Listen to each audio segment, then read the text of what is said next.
Bing, bing, bing, bing, bing. Good morning, pineapples. Rise in freedom. Welcome to the Wake Up America show. Are we having fun? It's Monday morning. I'm just trying to make you smile. You know how Mondays make people feel. I'm so glad and thankful that you're here with us live. Make sure you click the like button. Looks like people are ready to discuss the topic. Good morning. Good morning. It's your host, AP for Liberty. Mando Hunter joins us with his beautiful glass. Nice to see you. What's the weather going to be like here in Jefferson City? I don't know. Let's pull it up on the screen. 73 degrees. Beautiful right now. In Jefferson City, Missouri, the heart of the United States. This is Wake Up America. Yes, let's share out this stream like crazy. Don't forget to click the like button. Monday, August 17th, 2025. Another week of chaos, comedy, and cutting through the lies so you don't have to. We've got a packed lineup this morning. First, we're going to be talking about Generation X, the so-called forgotten generation. The Wall Street Journal says they're being passed over for the C-suite, you know, CEO, COO, CMO, CMBDIs, MR Ducks, MR Not, OSAR, LIB, MR. AM Central Time today. We've got a guest. Unfortunately, no Monday with Miltimore today. He's out running around. John Miltimore will be back next week. We're going to speak to Remzo Martinez to talk about how the National Guard is preparing to carry weapons in Washington, D.C., an unprecedented move with some serious implications. So we are going to break it down this morning. And at 8:30 a.m., Tyler Curtis will be joining us today in my promise to you to bring to you new faces, new names. I'm looking forward to introducing to you Tyler Curtis, who is here to push back on a New York Times piece dragging the Trump era into the finale of the television show, The Gilded Age. Yes, we're talking about The Gilded Age again. We're going to dig into Tyler Curtis's work on Grover Cleveland, one of the only presidents in history who said nope to big government. And don't forget, of course, today, our audience controls the content. That's you, the listener. And today, instead of a typical Defense Against the Dark Arts class, we were contacted by an underground group. Some of you might have heard of them before. They're known as Anonymous. And Anonymous has contacted us today with an urgent transmission. There's only bandwidth, however, for them to transmit one warning for you today. And you do have a choice for which message you will hear from Anonymous. The link to the poll is on the Discord. It's in the description for the video over on Rumble. If you would like to vote on which transmission you will hear from Anonymous, again, they have only time for one transmission today. You can vote on which transmission you'd like to hear. A, their warning on the antitrust trap. This is the Department of Justice's competition crusade that might kill Spirit Airlines. They have a serious warning about that. And then the algorithmic shackles. That's the second warning. You can only unlock one. This is about Colorado's rushed artificial intelligence law that carries with it some special dangers. Anonymous would like to speak to you today, and you can unlock that content by dropping Rumble Rants or going to the Liberty Shop this morning at 4libertyshop.com. That's the number 4. Grabbing yourself a box of Founding Flavors coffee. The poll for the content, again, is in the Discord channel. Make sure that you vote because only one message is going to get through from Anonymous today. So the mini documentary unlocks at $75, and at $100, you get to choose which Anonymous warning gets decrypted live. You can either make Rumble Rant donations during the live show, or you can go to the Liberty Shop during the live show, make a purchase, buy some coffee, and that will unlock the special message from Anonymous today. All right, so it's time to wake up, smell the coffee, because we've got a ghost problem in America. Not the kind like chains rattling in the attic, you know, who you going to call? Ghostbusters, right? Not Casper, right? This is Generation X. They're upstairs. They're listening to Nirvana. The so-called latchkey kids, the ones who grew up on MTV, Atari, and grunge rock, they're the smallest generation sandwiched between the loud boomers and the endless zoomers. And here's the thing. When the big cultural rope tug of history came along, Generation X was supposed to, step in, plant their feet, and take charge. But instead, this generation has dropped the rope. Now, don't get me wrong. I know some of you guys who are watching here are Gen X. You're probably yelling at the screen, hey, Austin, I'm leading. I pay my mortgage. I run a business. I coach Little League. And that is true on an individual level. But we're talking about the broader picture, looking at the generation writ large. We're talking about cultural leadership in the United States. We're talking about national leadership in the United States. Governors, presidents, thinkers, writers, where are they? Now, let me give you some facts here. The silent generation gave us Ronald Reagan. The boomers gave us Clinton, Bush, and Trump. And the millennials gave us AOC. Sorry, guys. Hey, I ran for office. You guys didn't want me. Well, not you guys. You did. I know. So that's that's where we're at. Well, it looks like millennials already lost. But who is Gen X's Reagan? Who is their Obama? Who is their Trump? If you said Elon Musk, guess what? He's actually a boomer. Yeah. Sorry. Well. It's kind of eerie, right? You look at history and it's like Generation X kind of got skipped, right? They're ghosts in the machine. And here's my theory on this is that Generation X didn't want the responsibility, right? They grew up cynical, distrustful of institutions, Watergate, Challenger explosion, Bill Clinton playing saxophone on Arsenio while lying through his teeth. They said it, they saw it all and they said, screw it. Instead of fixing the system, they checked out because they kind of became the whatever generation. And in doing so, they left the rope lying there for millennials and boomers to fight over. Now, why does this question matter? Because when a generation checks out, somebody else fills the vacuum. And right now, that vacuum is being filled by boomers who are clinging to power and Gen Z storming into politics with TikTok activism and therapy jargon. Millennials like me, we're sitting here trying to wrestle the middle, but Generation X, they could have been the bridge, but instead they've kind of been a ghost. Now, let me throw this out there for you guys in the audience.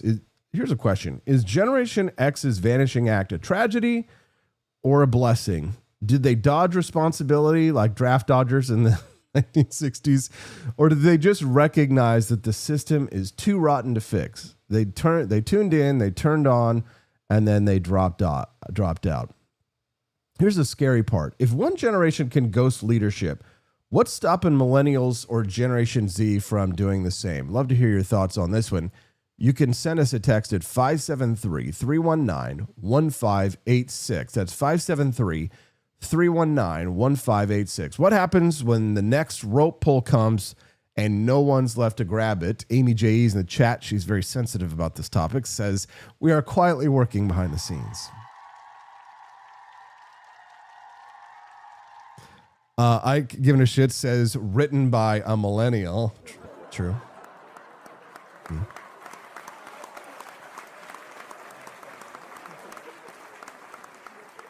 So here's where I want to go with this today. Why did Generation X drop the rope? What does it mean for America's future? And most importantly, how do the rest of us, boomers, millennials, Zoomers, right? What does this mean for us, right? What direction will millennials and Zoomers take the future? Love to hear your thoughts on this one. Send us a text. Again, at 573-319-1586. Amy J.E. says she's sensitive, not honest. Just honest.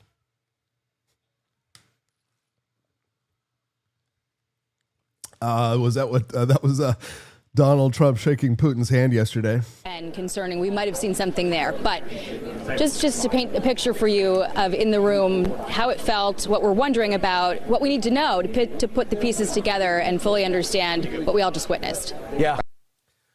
Squeeze me, what happened? Happened back there. It was just very unusual, atypical, and I think we're all awaiting, the readout, because the way that it felt in the room, was not good. It did not seem like things went well, and it seemed like Putin came in and steamrolled, got right into what he wanted to say, and got his photo next to the president and then left. Of course, that is only the piece of the picture that we have right now, and certainly President Trump.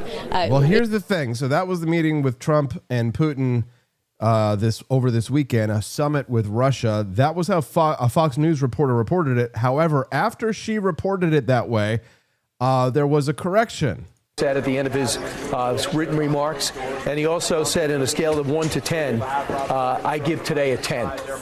So that's the president grading what he thought of the meeting. News conference, this by all of our standards isn't a news conference. That's excellent news, and exactly what we needed to hear from the president, because obviously there's a reason why he allowed things to happen the way that they did. He allowed Putin to address the world here and take the stage, now, even if there were no questions asked. Pause here for just a second, guys. You have to enjoy the irony of this one. Like, I'm a Trump voter, supported him, ran as a delegate for Donald Trump, but I like to call spades a spade. I love this. I had to unfollow this account over on X because it just puts out such pure, unadulterated bullshit so often that I had to stop following him.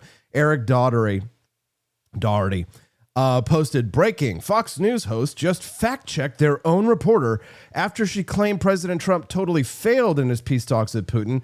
I don't think she said, I played you the clip. She didn't say he totally failed in his peace talks with Putin. She didn't say that like that. She said that it was awkward.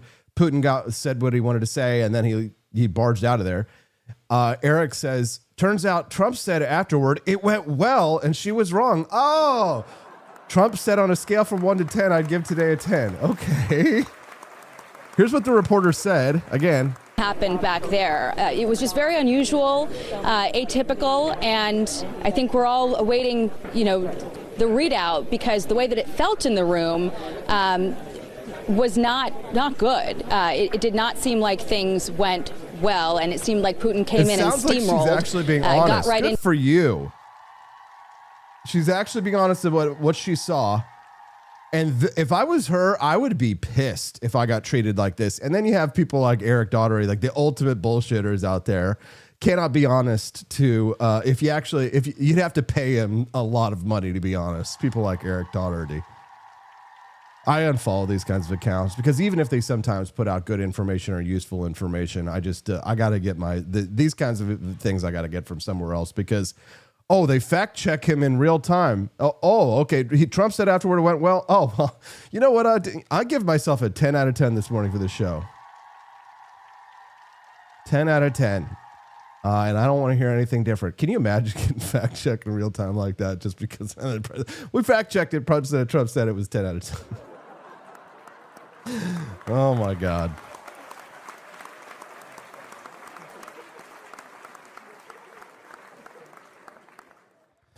Wall Street Journal reports that Generation X is being squeezed in CEO roles. Boomers are holding on. Millennials are leapfrogging, right? So this is what I'm hearing a lot, is that the CEOs that are being chosen are coming from the millennial generation.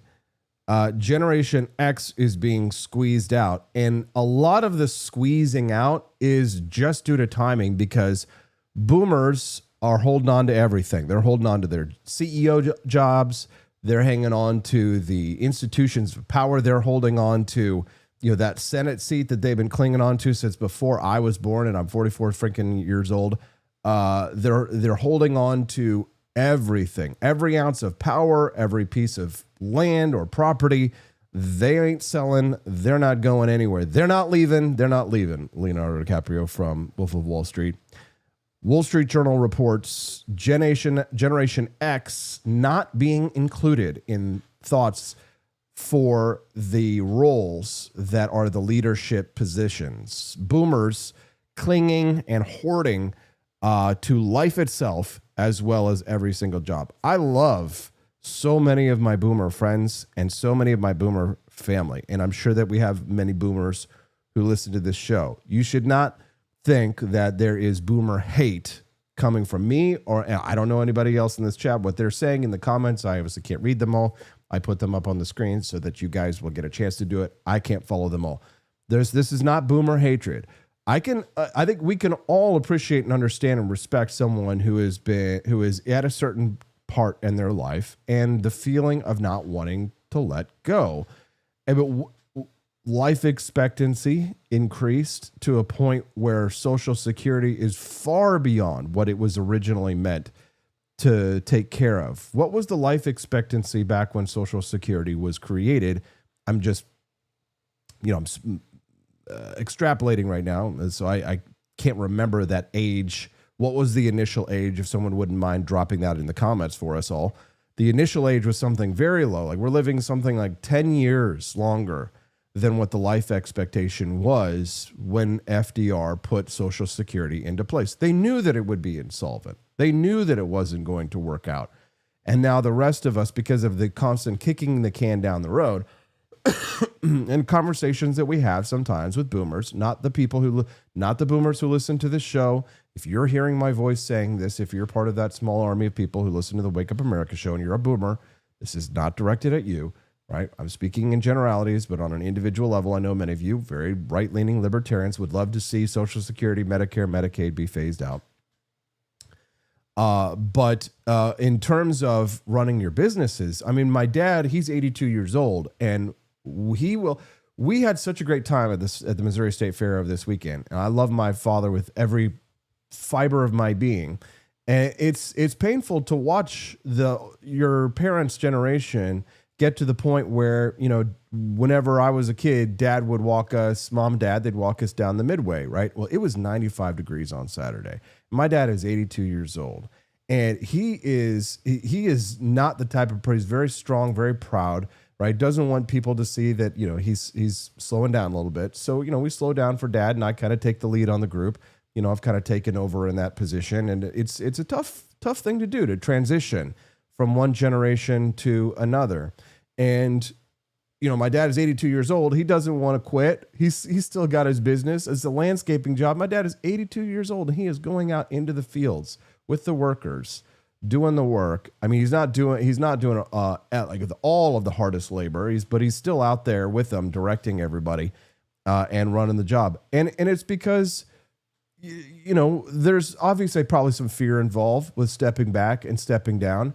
It was like maybe 15, 20 years, 30 years ago when they started saying, remember when the news started trumpeting, people who retire, they die. As soon as you retire, you die. As soon as you retire, you're going to die. They terrify the shit out of everybody with that. So now all the boomers think, well, if I retire, then I'm going to die, right? Instead of having meaningful transitions to different periods of your life, we have this stuck in adolescence feel. It's not just boomers, but from boomers on, there very much is a stuck in adolescence feeling, right? Everybody listens to the music from their generation at that point, and people they're not able to move on, right? As new generations come in, instead of transferring, because obviously people are living longer, so instead of passing away, they manage their businesses until they're 95 years old. Warren Buffett, and who was the guy, his best buddy who just passed away recently, Charlie Munger. He was 99 years old. He was still working up until, how long ago did Charlie Munger pass away? He was 99 years old. And it struck me and Stephanie, because I showed her the video of Charlie Munger. He's a billionaire. And they asked him, is there anything else left on your bucket list? Anything else that you want to do, Charlie Munger? You've made all the money in the world. Charlie Munger, is there anything else that you want to do? And do you know what Charlie Munger said? What did Charlie Munger say? Let me see if I can actually find it rather than give it away for you. Charlie Munger. Let's see if I can find that video, because it's just so powerful. Here it is. You know what? I'm going to let you watch this video. This is how good I am. Here we go. I've got that bookmarked. I bring it over here. I pop it up in there. I drop it up in there. Click the audio, turn it on. Full screen it, and... Is there anything left on your bucket list? Anything you'd like to do? Well, that's an interesting question. I am so old and weak compared to what I was when I was 96 that I no longer want to catch a 200-pound tuna. It's just too goddamn much work. To get it in takes too much physical strength.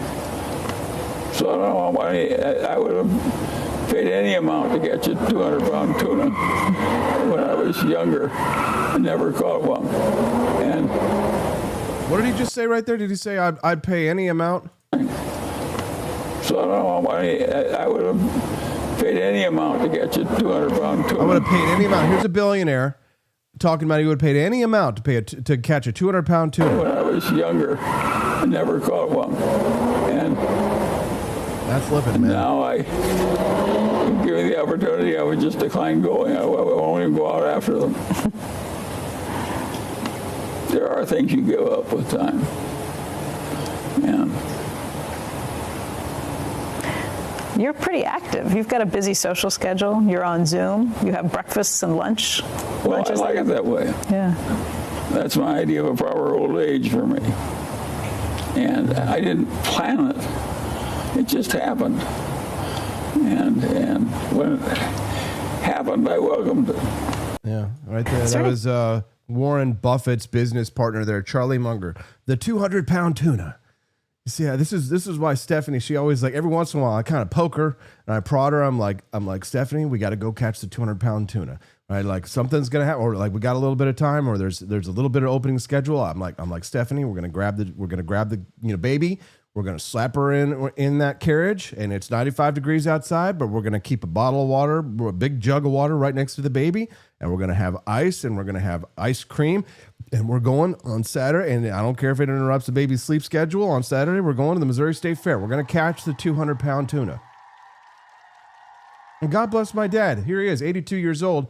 And he is trying to catch the 200-pound tuna. He shows up with us to the Missouri State Fair, walks around, even though he's a little bit slow. And finally, towards the end of the day, when we needed to go walk the midway with the kids and let Mario look around for a cowboy hat. And it turns out there were no cowboy hats at the State Fair this year, really. I mean, they had like a few of the like really cheapy, crappy ones, straw hats, but didn't really have good cowboy hats this year. I was kind of disappointed. But that's enough. That's enough of the booze.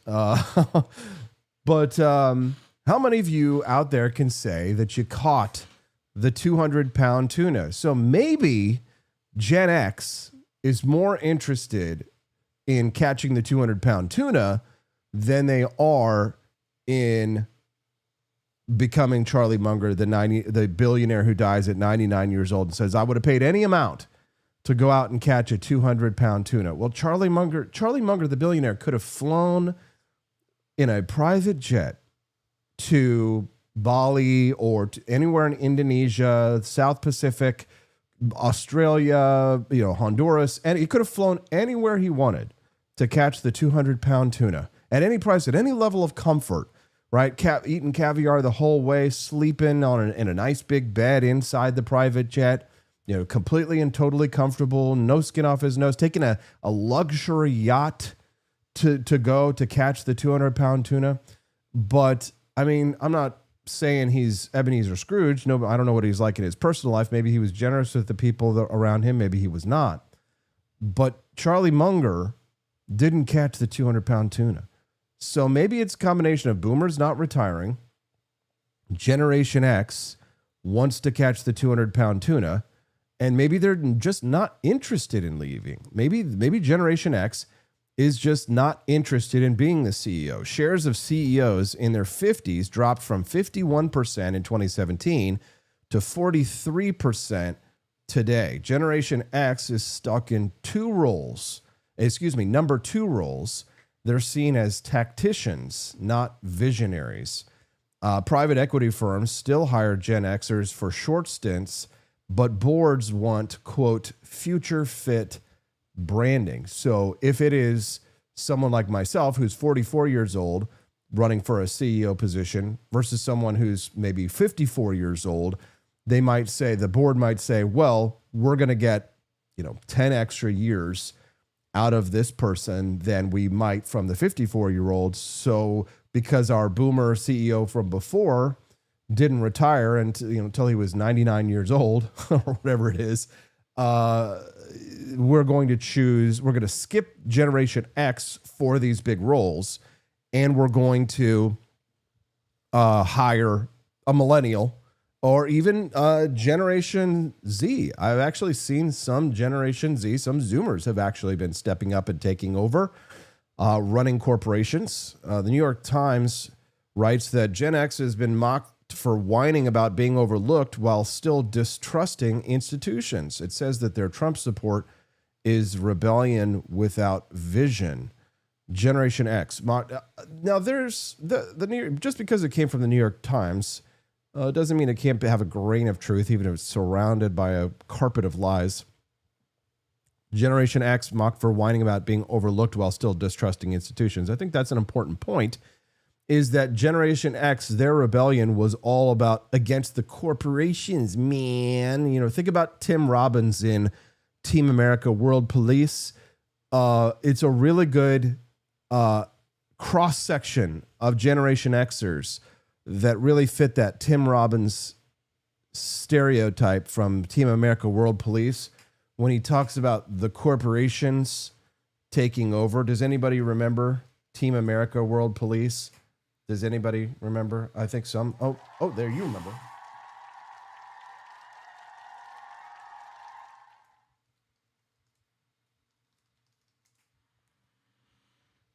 Here it is. How this works. Let me explain to you how this works. You see, the corporations finance Team America, and then Team America goes out, and the corporations sit there in their corporation buildings, and see that they're all corporation-y, and they make money. Yeah, that's the average conversation, and it's not a left-wing thing only. The right has been with the new populism. The corporations, they import the shoes from China, and then the Chinese make the shoes, and then they ship the shoes to the American who wanted to pay for it with the other American from the American's business. But the other American, he had the shoes made in China, and then the American, they make money.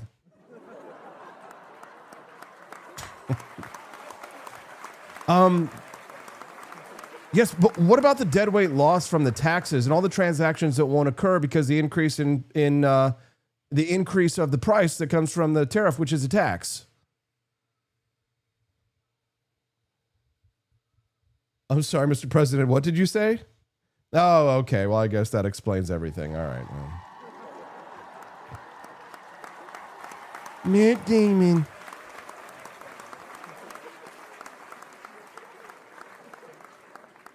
The New York Times proposes that Gen X should drop the irony and embrace sincerity, community, and letting go of power. No, they're never going to embrace sincere. No, it's sarcasm. I got a little of that. Community. Oh, embracing community. Maybe a good idea, right? Letting go of power. It's just never going to happen. Gen X is the forgotten middle child of American leadership. Gen X resilience was supposed to come from being latchkey kids. They were supposed to be figuring things out without hand-holding. They could actually be better suited for disruption than boomers or millennials for that reason. But the cultural image of Gen X has been one of slackers, cynics, Trump voters, and people who are addicted to irony. They just love it. Generational frustration versus opportunity in the AI era. Thank you to Jimmy Joe Patty getting that bonus content started up. He became a monthly supporter. Good news, Jimmy Joe. That means that you've also unlocked the ability to watch our members-only content on Friday nights. We had a good stream. We always play video games and have a community night on Friday night, and it's members only. And now that you're a member of the channel, you are now able to watch the bonus or watch the members-only content here on our Rumble channel. And that $5 that you donated to join the club means that we have just started the process for unlocking the bonus content. Yes. Good morning, pineapples. Looking very good and very nice. Good morning, pineapples. When we hit $75 raised on the show today, that means that you unlock our mini documentary. And when we hit $100 raised by the end of the show, if we do, then you will unlock a special urgent message from Anonymous. You can vote on that message that you would like to hear from Anonymous over in our Discord channel. I have pinned the link to the Discord poll in the notes of the stream today. I'm also dropping it in right now and pinning it to the top. We've raised, thanks to Steelbringer and to Jimmy Joe Patty, now $10 towards that $75 and $100 goal.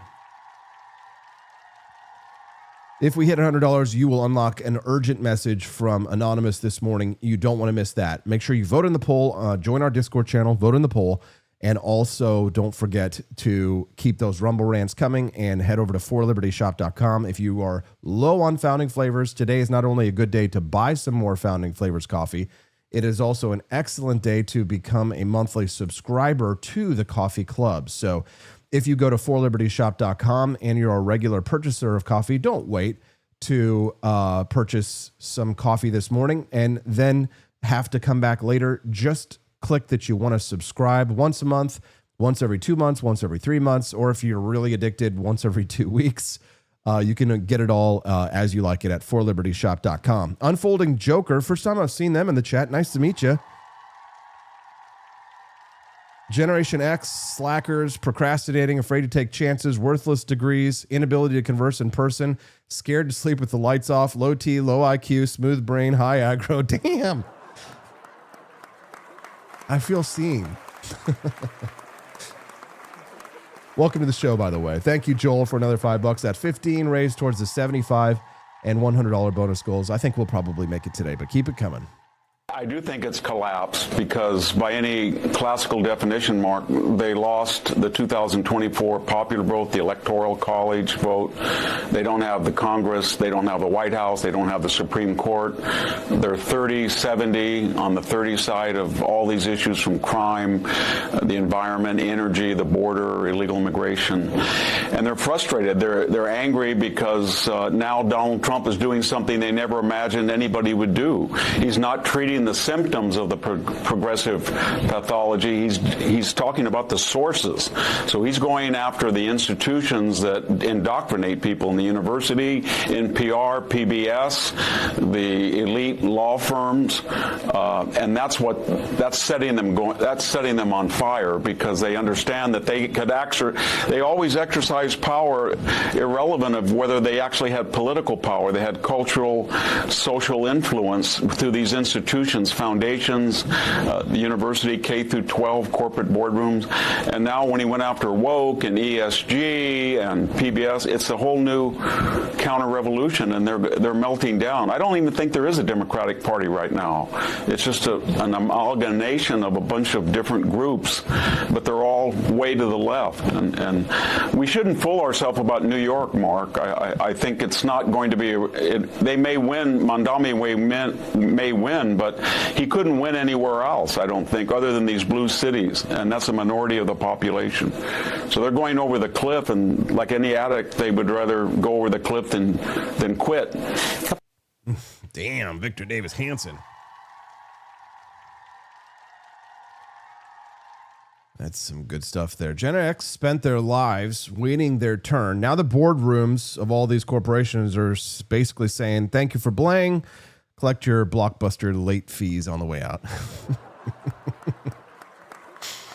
74 degrees in Jefferson City, Missouri. The Wall Street Journal says that Gen Xers are tacticians, not visionaries. The translation, I'll give you the translation for that. They actually know how to run things, but they're not hot enough for a TikTok video. I'm not either. My ugly face doesn't do well on social media. I post memes now. New York Times basically told Gen X, quit whining and pass the baton to the 33-year-old socialist with a TikTok account, because nothing says leadership like doing dances to Lizzo while the economy collapses and your government grocery store gets boarded up. Now, Generation X support for Trump makes a lot of sense when you think about it, because to them, he's not a president. He's Beavis. Or he's Butthead, right? He's Ferris Bueller. He's Beavis, Butthead, and Ferris Bueller all rolled into one. And that appeals. That is appealing when you've had when you're middle children. You've been middle children your whole life, like me, right? Imagine being Generation X. You survived dial-up internet, Y2K, and watching MTV, watching MTV actually play music and then not play music, and then you get passed over for the guy who was born when Friends went off the air. I'll be there for you. Are we having a fun time this morning on the Wake Up America show?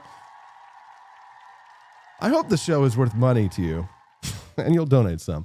If you're Generation X, here's a question. Do you feel overlooked, or are you glad to dodge the stress of being CEO? Send us a text at 573-319-1586. That text line is open. I say it 3 times because Glenn Beck told me to, literally told me to say it 3 times. 573-319-1586 is the text line.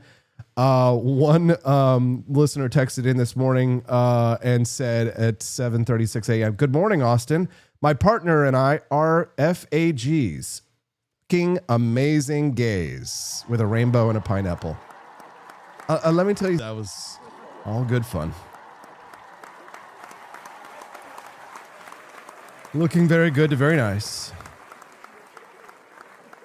Glad and thankful to have you here. If you're a part of the Wake Up America show's community, make sure that you click the like button. And if today is your first time watching the show, maybe Unfolding Joker or someone else, make sure you click the follow button as well, because we'd love to have you be a regular guest. We are a 5-day-a-week live show, Mondays through Fridays, 7 to 9 a.m. Central Time here on the Wake Up America show. We are 2 hours in the morning, lots of fun, lots of freedom, lots of family on Fridays when I bring in my smoking hot redheaded libertarian wife.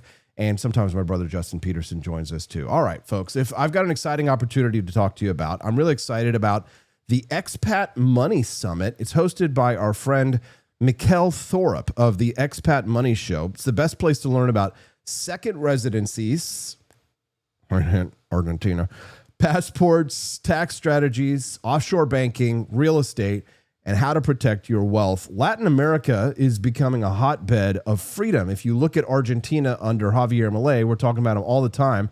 His sister actually just followed me on Instagram over the weekend and shared one of my posts about Javier Milei on her Instagram account. Apparently, she is like Karina Raiz. She's like the power behind the throne. She's like Javier Milei's secret weapon. So I was really honored to see that she's watching my Instagram, sharing it. She gave me a follow, and I sent back, gracias, amiga, and she gave me the little heart reaction. I'm sure she's very busy, but she had time for my little heart.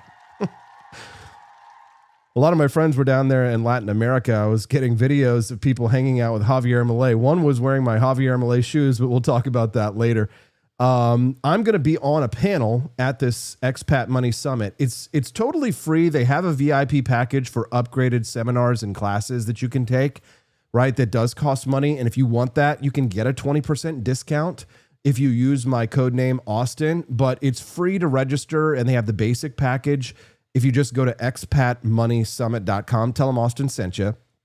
But if you want the VIP access, then use the code Austin to get 20% off of your ticket. That's expatmoneysummit.com. Don't miss it. And thank you to everyone who is supporting the show. Good morning, pineapples. Looking very good and very nice. All right, guys. Next topic is a doozy. I've really put a lot of thought into this one. If you thought the Gen X ghost story was creepy, wait until you hear about the laboratory horror flick that's already happening. This is designer babies. And I'm not talking about just IVF or making sure your kid doesn't get grandma's bad eyesight. I'm talking about scientists literally editing embryos, tinkering with DNA, saying, oh, let's make sure he's tall. Let's give her blue eyes. Crank up the IQ dial to 145. Make them miserable. Maybe even make them into anime for some reason. Maybe even add some extra fast twitching muscle fibers so they can be Olympic ready at age 12, right? And this is not science fiction. This is actually happening right now. We're already seeing CRISPR babies in China. And let's be honest, somewhere right now in some gleaming lab with frosted glass walls, there is a billionaire couple with a clipboard ordering up a kid like it's a Tesla, right? I'll take the long range model with athletic upgrade package, please.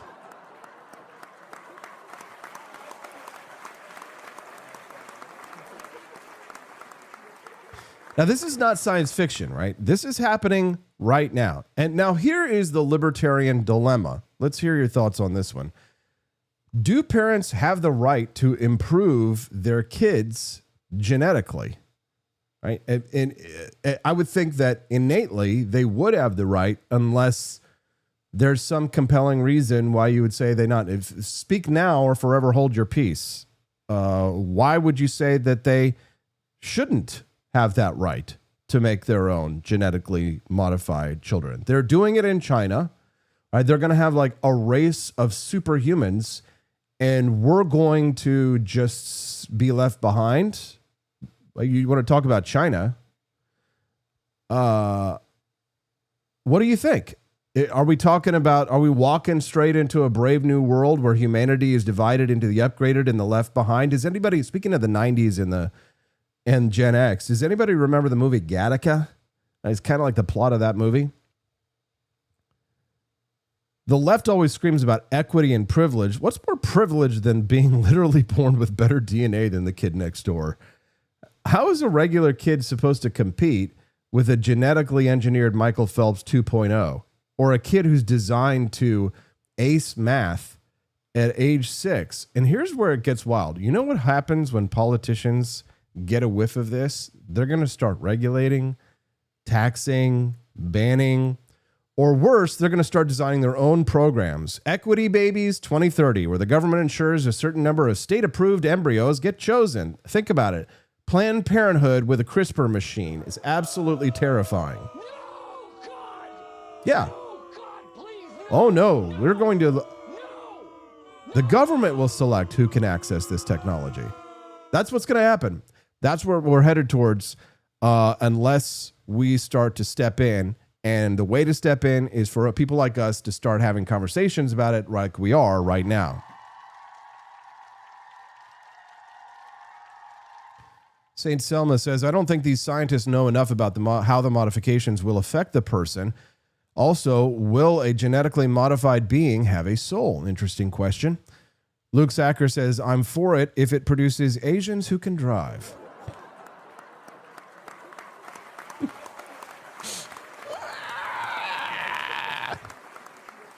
Good morning, pineapples. So let me ask you this. Would you do it? I'd love send us a text or drop a comment in the Rumble rants and Rumble chats.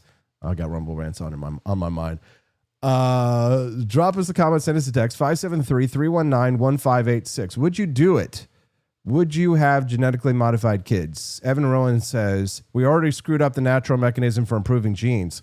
Not only the best genes survive anymore. Yeah, it's true. I mean, we do this to some extent with dogs, except we kind of do it in reverse. Instead of making them genetically superior, we kind of make them genetically inferior, so they're cute to us. Yikes. Sorry, Calvin. Sorry, George. You're freaks. Little short-faced freaks. Yeah, so we already do this with animals. We select for traits that we find. Now we're actually just going to go, instead of doing it through just IVF or selective breeding, we're going to do it through genetic modification. Would you do this?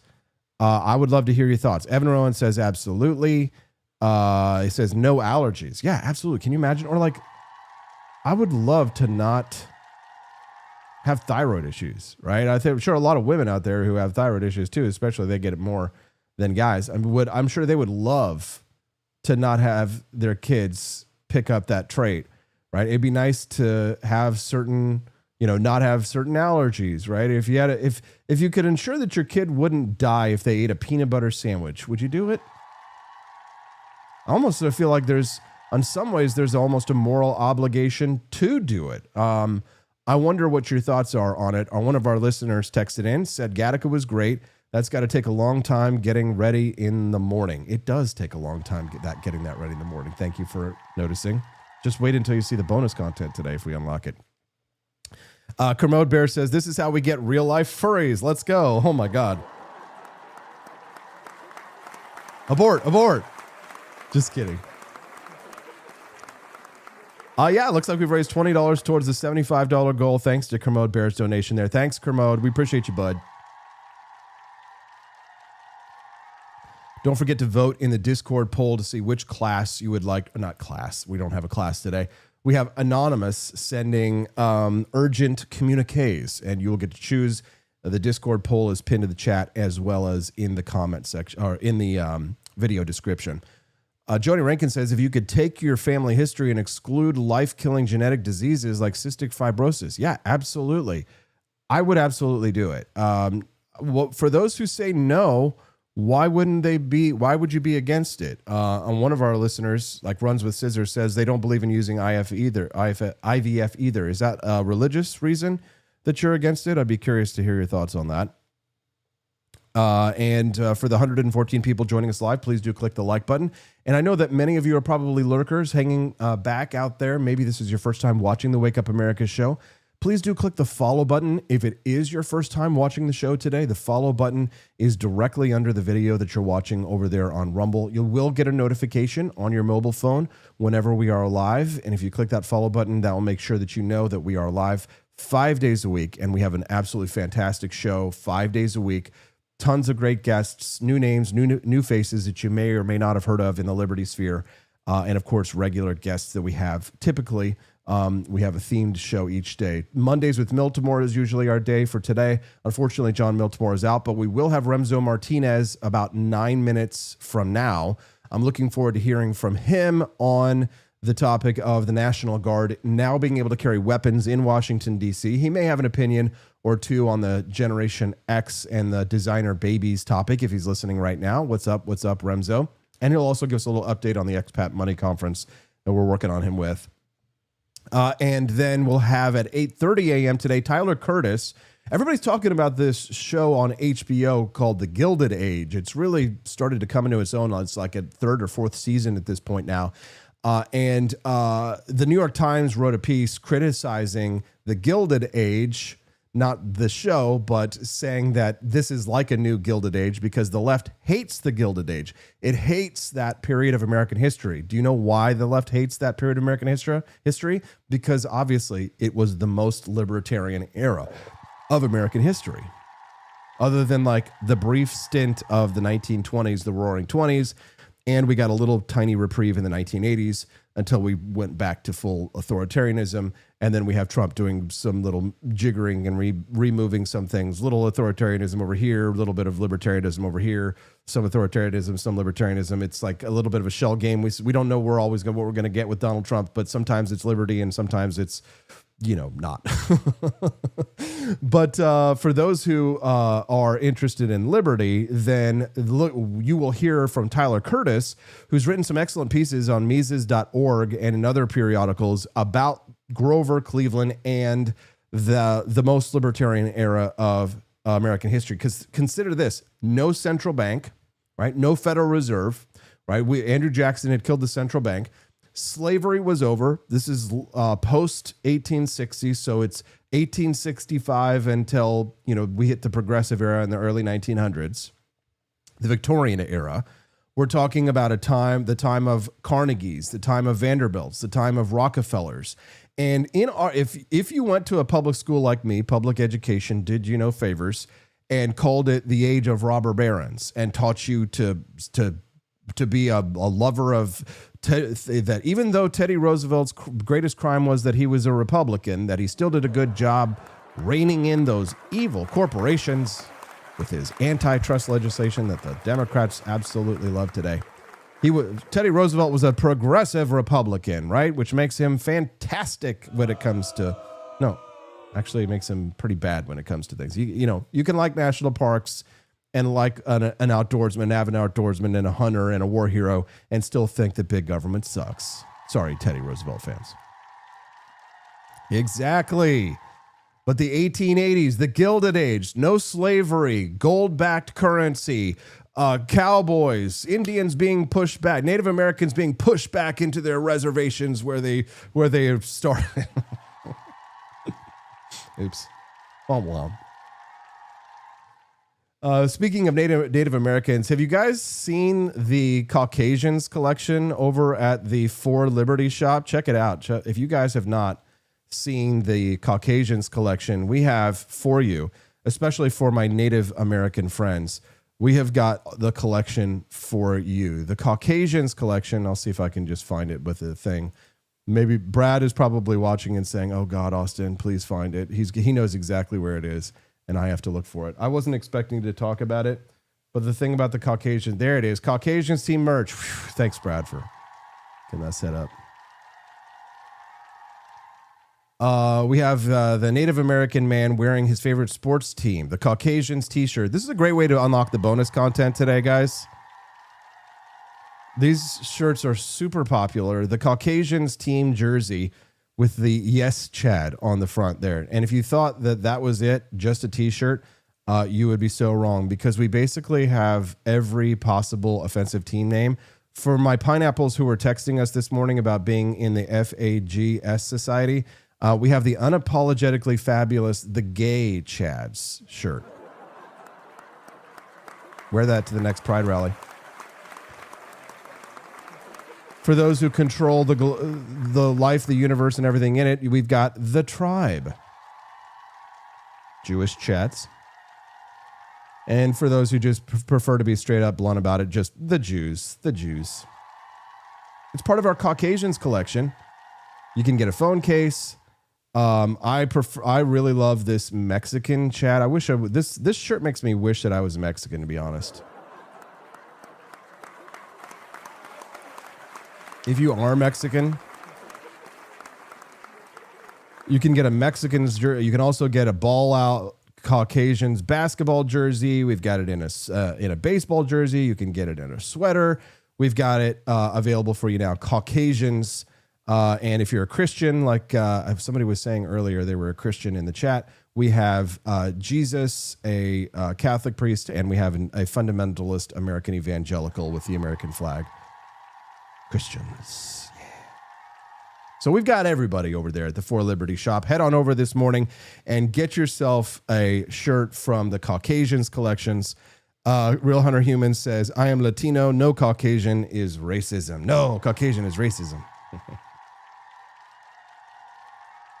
Don't worry. For those of you who are worried about the Jeets taking over and Vivek Ramaswamy turning Dayton, Ohio into Mumbai, we also have our Indians jersey. Good morning, pineapples.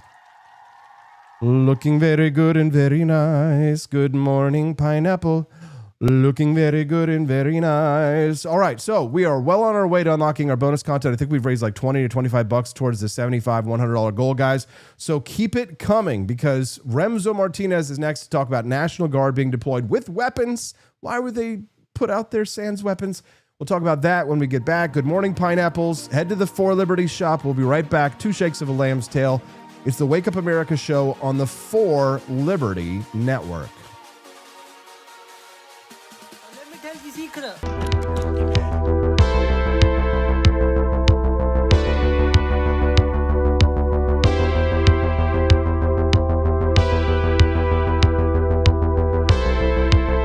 Are you tired of the strange radioactive effects of leftist culture? Do you ever wonder what happened to good old-fashioned American values? Well, fear no more, because there's a new force fighting back against the cultural rot of today. Introducing Culturama, a right-of-center talk show that's taking back the future today. Hosted by none other than blonde bombshell herself, Daniela Pensack. She's not just talking, she's taking culture back. With sharp takes, brilliant guests, and a few surprises along the way. Tune in to the live video podcast twice a week, because the future doesn't have to be weird. It can be Culturama. If there wasn't going to be somebody who was a fiery champion of liberty, somebody who would get out there and who would be aggressive, and if they wouldn't do it with more fire or passion than I had, then I would go and I would fight this battle for us. I've fought for the principles that we all share. Parties tend to be secondary to me. We're here because we believe in the principles of liberty. I am not a perfect messenger, but I think I'm a damn good one. This is a replica of our first president's flintlock pistol. You have my full support, my respect, and my gun.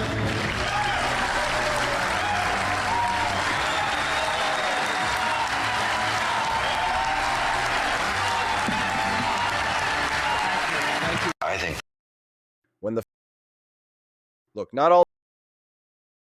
Legend has it, back in 1773, a band of angry, overtaxed patriots stormed a British ship, found the king's favorite tea, and said, "This would taste better without the tyranny." Then they tossed it overboard. Fast forward to today. That revolutionary spirit lives on in Boston Harbor Black, the boldest brew in the 4 Libert tea lineup. It's dark, it's smooth, it's unapologetically American, just like the folks who drink it. Whether you're sweetening it up on the front porch or drinking it straight like a Minuteman before battle, this isn't tea for royalty, it's tea for rebels. No fake flavors, no corporate slogans, just a cold glass of Don't Tread on Me in liquid form. So skip the woke iced tea aisle and stock up on Boston Harbor Black at 4libertyshop.com. Because when the heat's rising, the least you can do is drink like a patriot.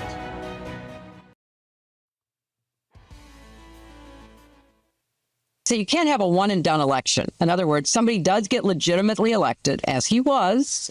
He lost legitimately in 2020. He won in 2024.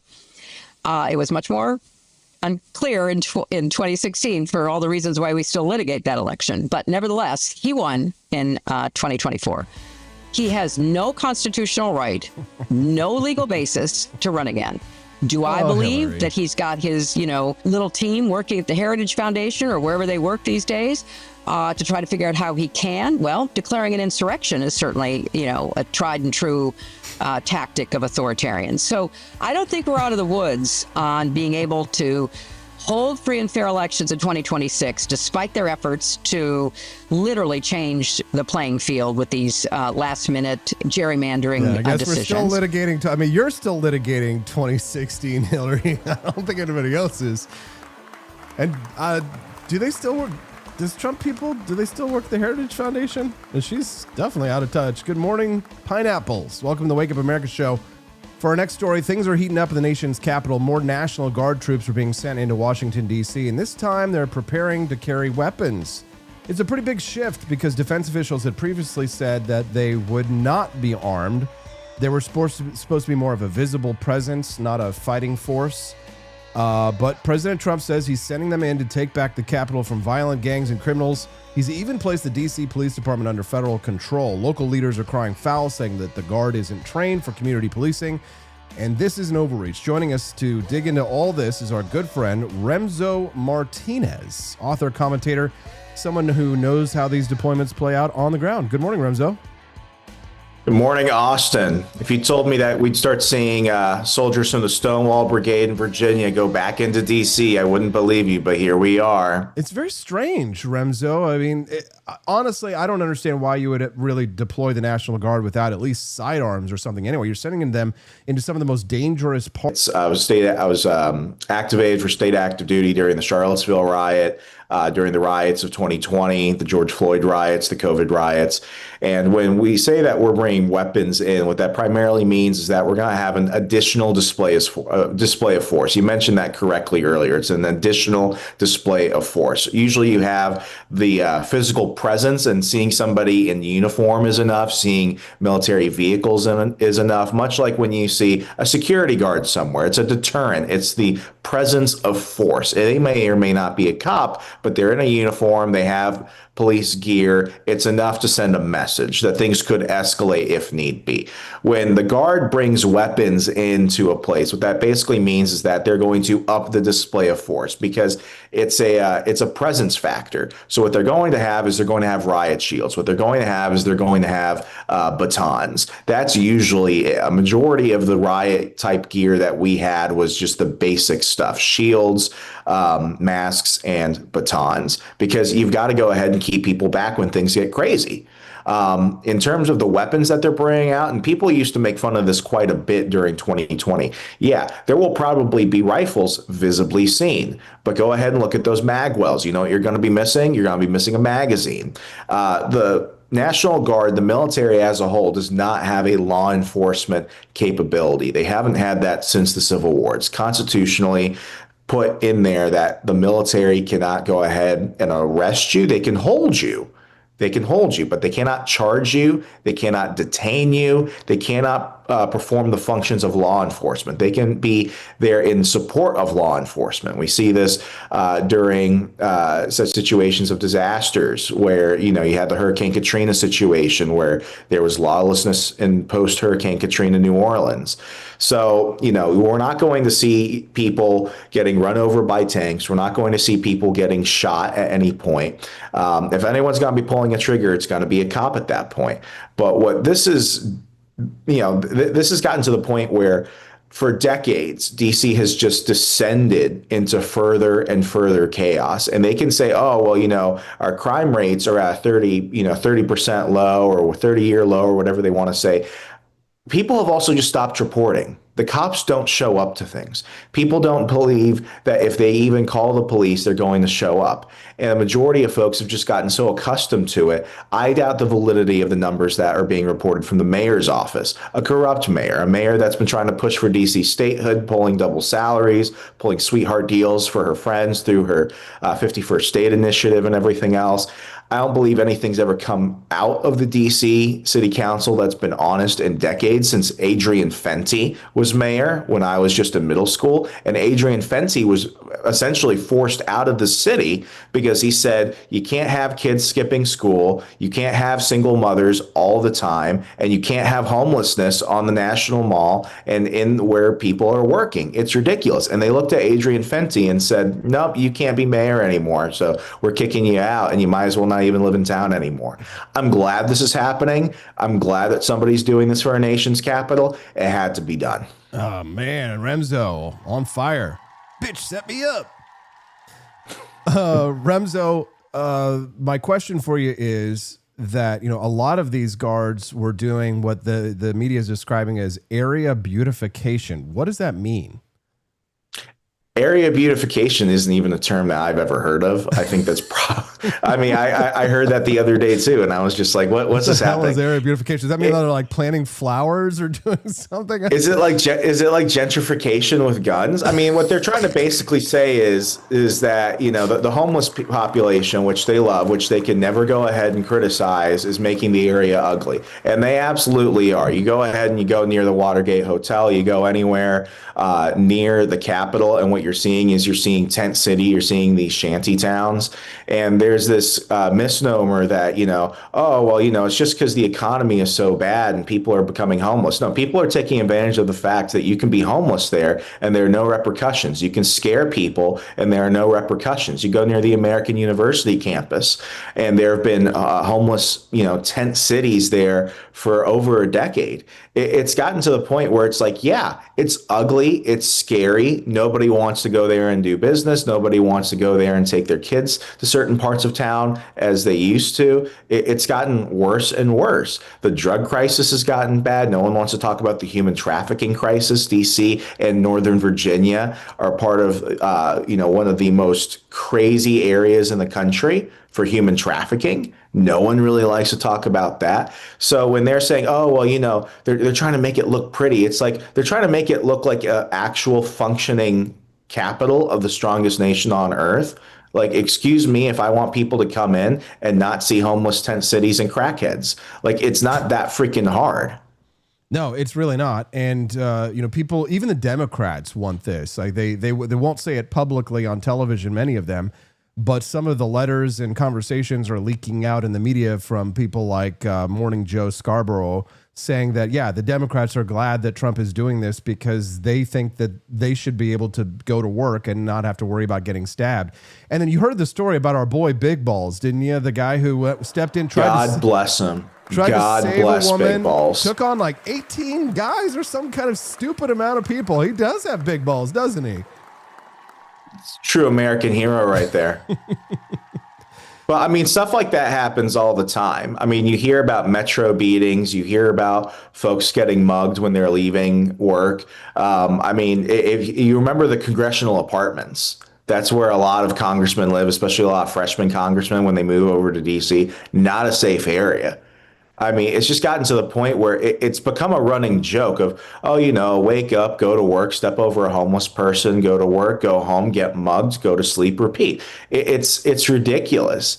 DC was never meant to was never meant to support this many people to begin with. The fact that, so many people move into DC permanently, I've always had kind of an issue with. But when it comes to the issue of crime, when it comes to the issue of homelessness, I'm not saying that there aren't other ways to go ahead and deal with it, but I think there's an exception to be made for our nation's capital. It should be the safest place on earth. Yeah, it absolutely should. But here's the thing. A lot of the people in the media are talking about the statistics, and they're saying that violent crime is actually way down in Washington, D.C. How do you respond to that?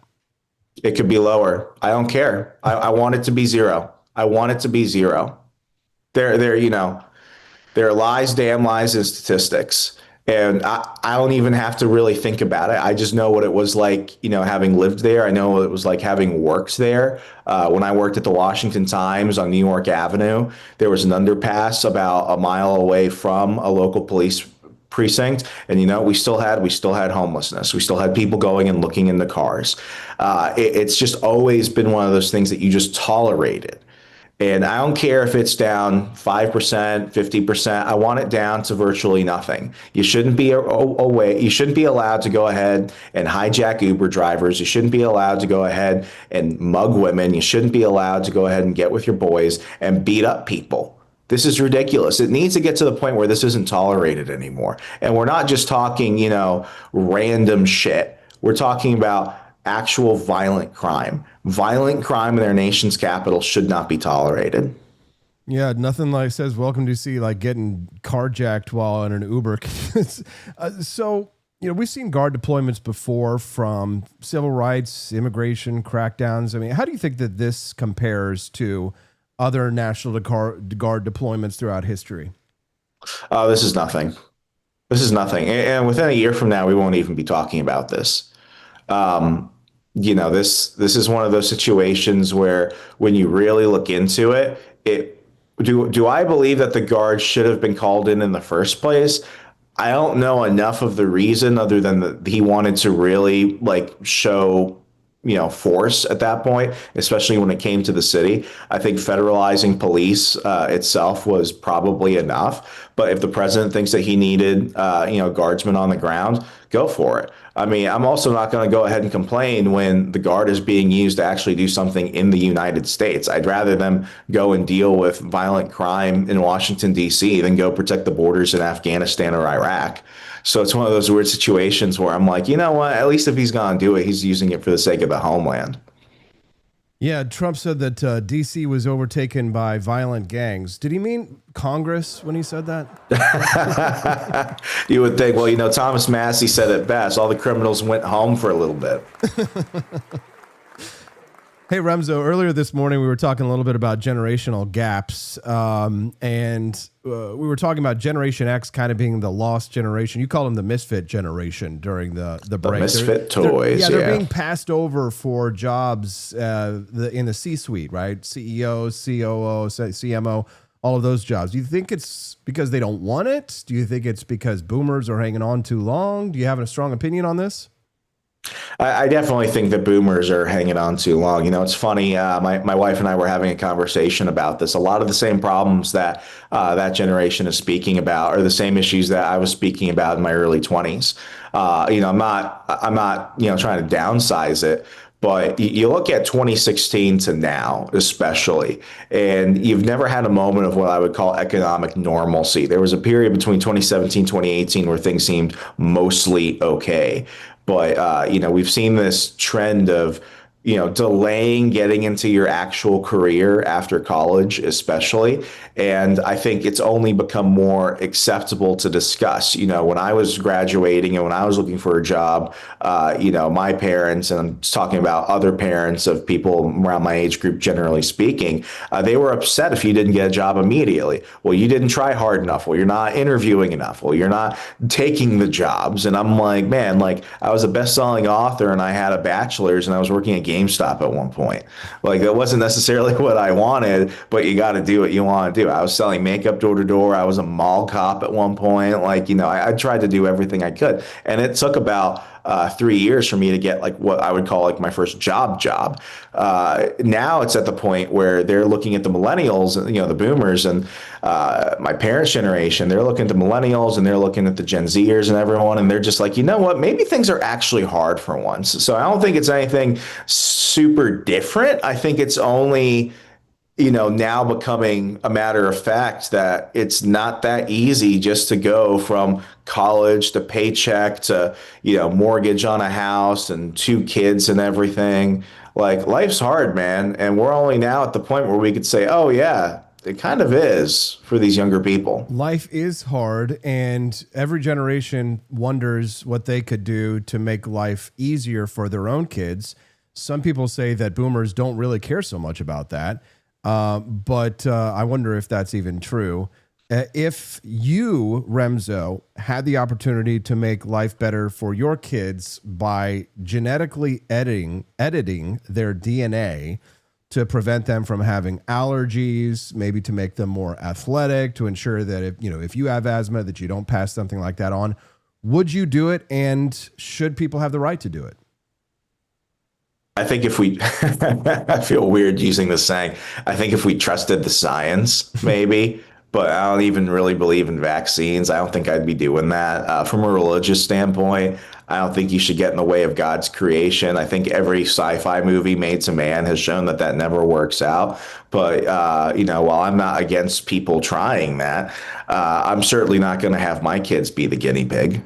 But I mean, China, they're doing it now. In a best case scenario for them, they're creating a whole new race of superhumans. Right there is where you lose me. Yeah. Well, China's doing it. Yeah. Well, China does a lot of things I don't feel comfortable about. For sure. But it's one of those things. I mean, China also has hypersonic missile technology, and the United States doesn't. So, we are behind China in certain ways. When you see things like that, you have to imagine that, if they're going to genetically alter their kids to be able to do advanced mathematics and calculus at 6 years old, that puts us at a significant disadvantage, does it not? Oh yeah, but there's always a cause and effect when it comes to these things. As you were even describing, I was thinking of like Ivan Drago versus Rocky, and of course that's a movie, Rocky IV. Yes. But I think we've been teetering with this for a while, and I mean, not to sidestep it, but you look at technology. I know a lot of libertarians and conservatives who are very much like anti-transhumanists. And there was this guy, I think you remember him, Zoltan Istvan, yes. Who's been trying to turn himself into a literal cyborg and everything. And, he was like, what's the difference between having an actual artificial bionic eye and using your iPhone to zoom in on something? What's the difference between having a Bluetooth and having something put in your brain or put in your ear? I think it's going to get to the point, though, where, it's kind of like, I forget that show on Netflix. It was where they basically, you could have augmented humans and everything else, or it's something on the lines of Blade Runner.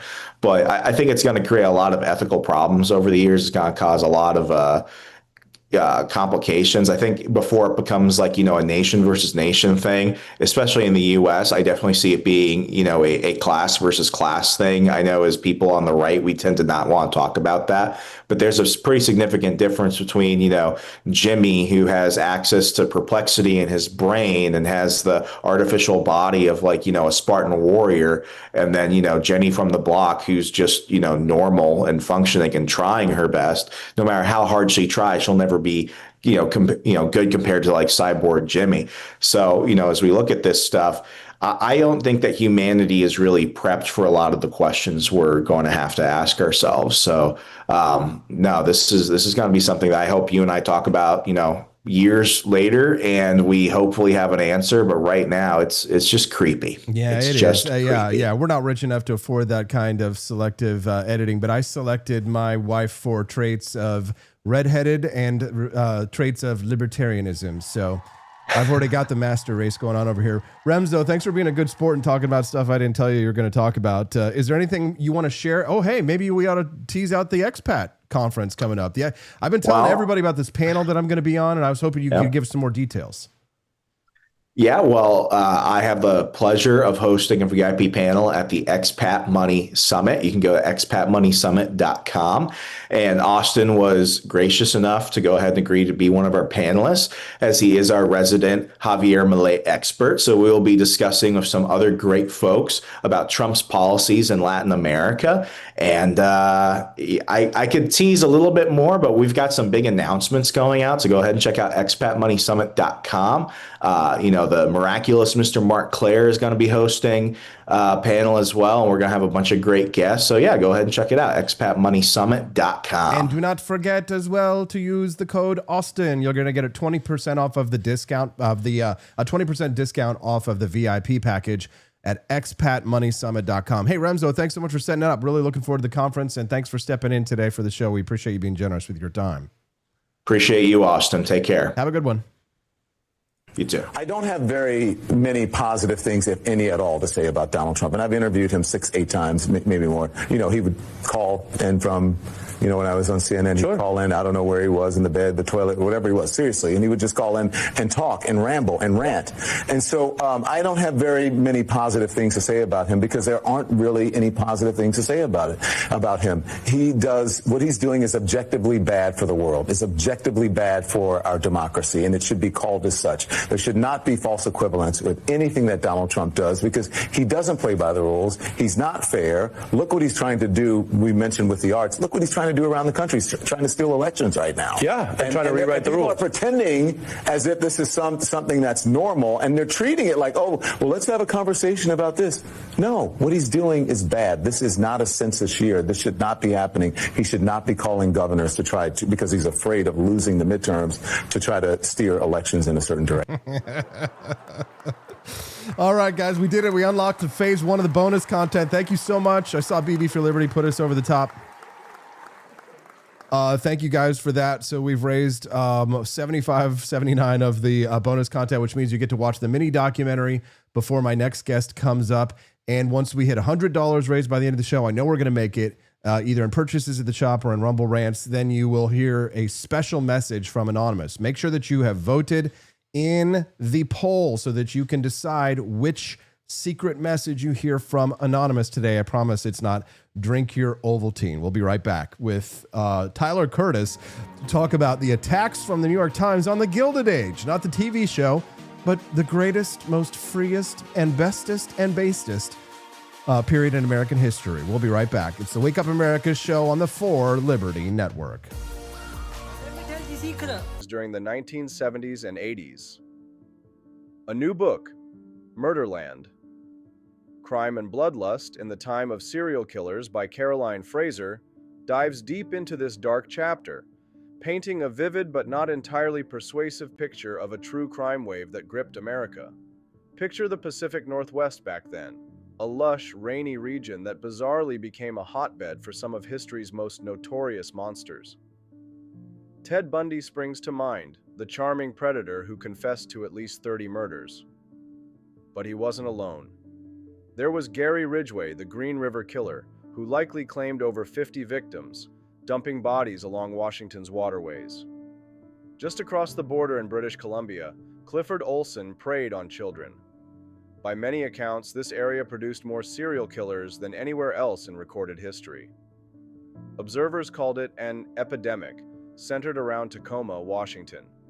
Sure, tracking these crimes is tricky. Some murders go undetected and detection methods evolve, but the sheer number of known killers active there was staggeringly high. Fraser's book is a quirky, occasionally brilliant exploration of this era. She weaves together true crime stories with unexpected threads, the region's geography, its highways and ports that made it easy for killers to vanish victims, and most shockingly, its toxic environmental history. Industrial giants polluted the air, water, and soil with heavy metals like lead, copper, and arsenic, poisons that wreak havoc on the human brain and body. Fraser leans into a theory linking America's broader crime surge in the 60s to leaded gasoline emissions. More lead in the environment meant more violence. More lead, more crime, as she puts it. In her view, Murderland isn't just about roaming psychopaths. It's about a poisoned land that warped generations. Kids growing up amid this pollution developed mental and physical issues, priming some for extreme brutality. The serial killer wave, she argues, was essentially environmental crime's deadly side effect. She even maps other infamous killers like Dennis Rader, the BTK killer from Kansas's Lead Belt, suggesting the whole U.S. turned into murderland. What makes the book immersive is Fraser's personal stake. Born in 1961 in Mercer Island, a Seattle suburb, she grew up in the shadow of these horrors. She chillingly notes how easily she could have crossed paths with Bundy or another local fiend. Beyond the big names, she uncovers lesser-known terrors: neighborhood mass murderers, bomb makers, and arsonists. And her takedown of polluters is brutal, focusing on the American Smelting and Refining Company owned by the Guggenheim family. If her theory holds, she says, they deserve the same infamy as Bundy. It's a compelling read, rich with details that transport you to that foggy, fraught Northwest. But here's where it falters. Fraser focuses on why communities breed these monsters, blaming toxins for twisted minds. Yet she overlooks the bigger picture, the cultural, social, and bureaucratic environment that let them kill repeatedly. Think about it. A serial killer's body count isn't just about their inner demons or lead exposure. It's about the world they hunt in and who they target. Imagine two disturbed men, both poisoned by pollution, both violent at heart. Call them Bert and Ernie. Bert lashes out at power. He kills a cop or politician. Boom. Media frenzy, massive manhunt. He's caught fast, never racks up kills. Ernie? He preys on society's fringes like sex workers in seedy urban spots. Their deaths barely register. Cops and press shrug. Risky lifestyle, probably an overdose or gang hit. In past decades, it was worse if victims weren't white. It takes 10, 20 bodies before anyone connects the dots. By then, Ernie's a legend with dozens of victims, starring in documentaries. Sound far-fetched? Look at Robert Pickton in Vancouver. He admitted to nearly 50 murders, mostly Indigenous women battling addiction. Families begged authorities to act, but no one listened. The victims were disposable. Or the serial killers stalking black communities in 80s and 90s LA. Deaths blamed on drugs or gangs. Investigations stalled for years. If these killers targeted Berts like officials, they'd be stopped after one. The 70s and 80s serial boom? Official apathy played a huge role, plus the era's revolutions. Sexual liberation meant more casual encounters, disappearances ignored. The drug scene pushed vulnerable people into red light districts. Baby boomers took risks older generations avoided, and cops didn't crack down on hookups, straight or gay. Victim pools exploded, tempting the depraved. Toxins might have created monsters who killed once, but prolific sprees needed this perfect storm of societal shifts. Without it, no epidemic, smelters or not. To truly grasp Murderland, you can't ignore Victimland, the overlooked lives that let the horror multiply. Fraser's book is a must-read, but it leaves that crucial half untold.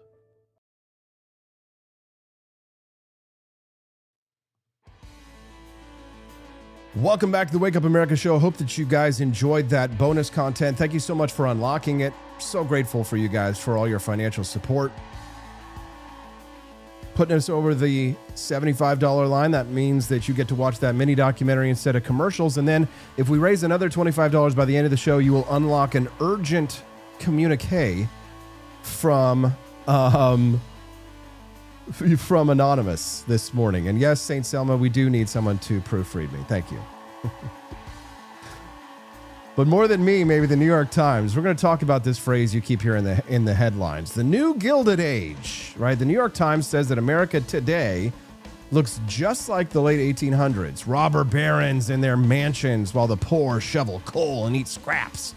Right? That's the narrative, right? But here's the reality. Yeah, we've got billionaires launching rockets, and yeah, we've got working class families struggling. But the New York Times leaves out one tiny detail. During the original Gilded Age, ordinary Americans saw the fastest rise in living standards in history. Wages soared, innovation exploded, and the average guy lived better in 1900 than kings did a century earlier. Now, the left calls inequality a bug. I call it a feature of growth. Do you want more Henry Fords, Andrew Carnegie's, Elon Musk's? Maybe Henry Ford without the anti-Jew stuff? I don't know. Or do you want a bureaucrat deciding what size house you're allowed to own? That's the real question. Is inequality the problem, or is it the price of progress? Joining me now is somebody who's been digging in on this very issue. He's a sharp mind, a writer, a guy who knows his way around the history of markets and money. Tyler Curtis is here with us to break down why the New York Times gets the Gilded Age story dead wrong and what the real lesson is for America today. Tyler, welcome to the show. Glad to have you here. Yeah, hey, thanks for having me on, Austin. Yeah, I don't know if you've had a chance to catch the HBO show, apparently exploding in popularity. We started a couple episodes, and then we kind of just nodded off, and we haven't gotten back into it. But now everybody's talking about it. We're talking about the left calls it the age of robber barons. We like to call it the Gilded Age. What's the difference? What's the cultural difference between those who see this period of American history differently, Tyler? It's when America is becoming industrialized. So factories are popping up everywhere. Railroads are streaking across the country, and people are getting really wealthy, or a small fraction of the country is getting really wealthy off of this explosion in economic production, but it's at the cost of the exploitation of workers. So you have this picture of people, thousands of men drudging their ways to the factories and the coal mines, working 12 hours a day. And while there is some truth to that, at the same time, this explosion in economic growth really did boost the incomes of people across the economic spectrum. So like you said, this was a dynamic time in American history. If you look at GDP growth from the 1870s through the early 1900s, you can see there are wild swings. I mean, we're talking today, it would be amazing if we found out that GDP had risen 3%. We would be celebrating. But in the 1880s, it wasn't unusual to have a year of GDP growth that was 7 or 8%. So we're talking more than double, maybe even triple what we would consider good today. But Tyler, they also call this age the age of the wild, wild west, when cowboys were shooting up towns left and right, people dodging bullets, whizzing over their heads, shootouts at the OK Corral and in Oklahoma and Kansas and Missouri, all the conflict in this country. Wasn't it a dangerous time to live? I mean, wasn't the wild, wild west like a savage land where you could get scalped by engines and maybe have some land baron come in and take your house through eminent domain and use it to dig for oil? Well, I mean, there was certainly some land confiscations. The government did confiscate land from Native Americans in order to build the Transcontinental Railroad. So there's certainly some of that. And I'm very blessed to live in the 21st century. I do not want to go back to the 1880s. But if you lived in the 1840s, you would probably think the 1880s are a much better situation. Yeah. There's a great book. Many of your listeners I know are libertarians, so they know about this book. But Friedrich Hayek edited a volume called Capitalism and Its Critics, and he has an essay in that book where he talks about the Gilded Age. He talks about the age of these robber barons and all. And the popular perception is that they were making people poorer. The rich were getting richer and the poor were getting poorer. But in reality, when we look back from modern times, we see the drudgery and the poverty. But if you had looked at it from the perspective of the people living in that time period, you would have seen that they were much better off than they were before. And that the reason that the era gets so much criticism is because of the stark contrast between the way that the rich were living and the way the poor were living, but we're not looking at how were the poor living a couple decades, 2-3 decades before. Progress was still being made, even if some people were ultimately benefiting more than others. Now, I know that you happen to work in banking, and banking is an important part of the American story. But there's something curious about this age of banking. It was a very different method of banking that the United States engaged in, wasn't it? It was. Well, there was no central bank at the time. There was no Federal Reserve. Yes. Things were definitely a lot different. Most of the lending was commercial lending. There really weren't any mortgages. If you were going to buy a house, you were probably going to just pay cash for it, build it yourself.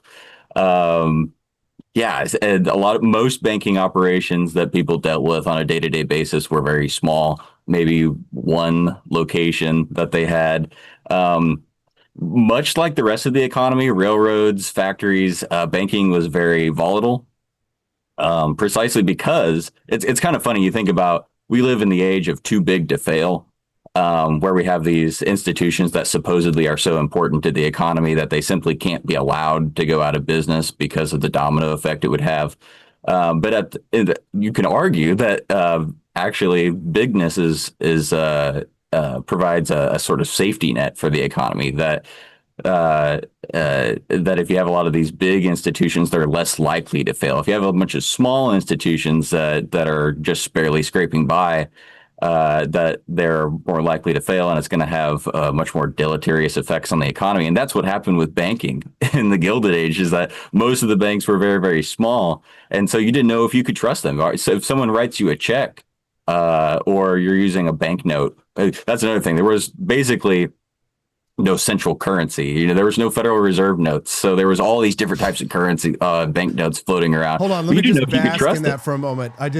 I'm always looking for an excuse to bring that up. And even though the left, of course, sold that as chaos because it was too much freedom. And then it was, 1913. It's like, all right, we got to get everybody together in the currency. But I just like I enjoy the discussion as we float towards free banking, which is kind of our libertarian ideal. But the left paints it as terrible, awful, chaos. It's horrible. Nobody could understand things. And there was some chaos at the time. But now we have QuickBooks, right, Tyler? We can understand things better. We have digital currency. We've got, one of the problems was back then is it would take days, probably weeks to clear a check, and so that created a lot of opportunity for financial fraud. But nowadays, it'll clear in a couple of days, or a paper check would, but you can have electronic transactions that take place instantaneously. So I do think, I would agree that free banking would be a lot more successful today than it was back then. I'm not going to flip out and start having this 25-minute long discussion about free banking, but I am going to say that for those whose ears are perking up when we're hearing that I have many videos I have produced on that topic, and people who are actually smart and are economists and who write books and papers about these things and don't make TikTok videos about them have also written papers and articles. And there's a lot of literature out there about this concept that people like myself advocate, which is not to return to a gold standard per se, but to create something like we had in the 1880s with, a little bit more knowledge, something like the Scottish free banking era. Look it up. It's amazing. Speaking of gold, there was a gold-backed currency at the time, and it did provide some stability, did it not, Tyler? It did. It provided a lot of stability, a lot of price stability. And that was something that a lot of people liked about the gold standard. It's also something a lot of people hated about the gold standard, was its price stability, and sometimes its deflationary influence. I noticed the other day on Twitter, or X, that you mentioned William Jennings Bryan. William Jennings Bryan was a Democrat who rose to popularity in the 1890s on a wave of anti-gold gold standard sentiment. A lot of people in the West, in the agrarian West, who in order to buy farms or buy capital for their farms, had gone into debt, and they hated the gold standard because it was because it meant that when they paid their interest back, it was either the same, their money was worth the same amount, or it was worth their money was worth even more than it was before. So they hated the gold standard. They wanted to add silver to back the U.S. currency, to inflate the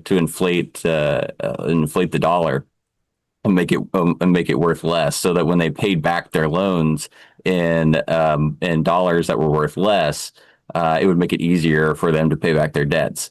The gold standard was extremely controversial at the time, but it was backed by some of the Gilded Age's best politicians, including Grover Cleveland, who I know you brought him up. You brought him up. Now I get to interject because L-Dubs over in the chat says he and Grover Cleveland would not see eye to eye on this one, because L-Dubs says bimetallic standard is probably better than a strictly gold standard. This was a huge fight in American history. Some people say that L. Frank Baum actually wrote The Wizard of Oz as a commentary on this debate happening in the United States, and that maybe The Wizard of Oz was William Jennings Bryan. And back then, Dorothy from The Wizard of Oz had silver slippers. She didn't have ruby slippers. And William Jennings Bryan gave a speech about man shall not be crucified on a cross of gold. And he and Grover Cleveland and William Jennings Bryan and L-Dubs would have been on the same side. And Grover Cleveland, probably one of the most libertarian presidents in American history, who my wife and I just wrote a children's book about. He was a gold standard man. He was going to crucify mankind on that cross. Yeah. Well, it's kind of funny. We think of Grover Cleveland as this stuffy conservative, whereas William Jennings Bryan was a man of the people, the great commoner, as he was known as. But the reality is that they were both populist, really, in their own ways. Grover Cleveland was not some status quo stooge for the rich, as he's sometimes portrayed. He was the exact opposite. He was very much a populist. He cared about the common people. He cared about the poor, and but where he differed with Bryan and other Democratic populists who were on the rise at the time is that he thought the gold standard was very much to their benefit. He thought that inflation would end up hurting the poor. It might help them initially. It might make it easier. So basically, the economics behind that is if I have a loan and the interest rate is 6%, and then inflation rises, to 6%, then I'm paying back this loan in dollars that are worth less today than they were back when I first got the loan. And that was the idea that a lot of the Silverites wanted to do. They wanted to make money worth less in order to give some debt relief to the people that they were advocating for. But Grover Cleveland saw the exact opposite. He's like, yes, it might help debtors, but overall, a lot of people aren't debtors, or they have very little debt. It's actually going to help. It's going to be bad for consumers because their wages are going to be worth less. They're not going to be able to buy as much if there is more inflation. So you could argue that Grover Cleveland ought to be known more as the great commoner than William Jennings Bryan was.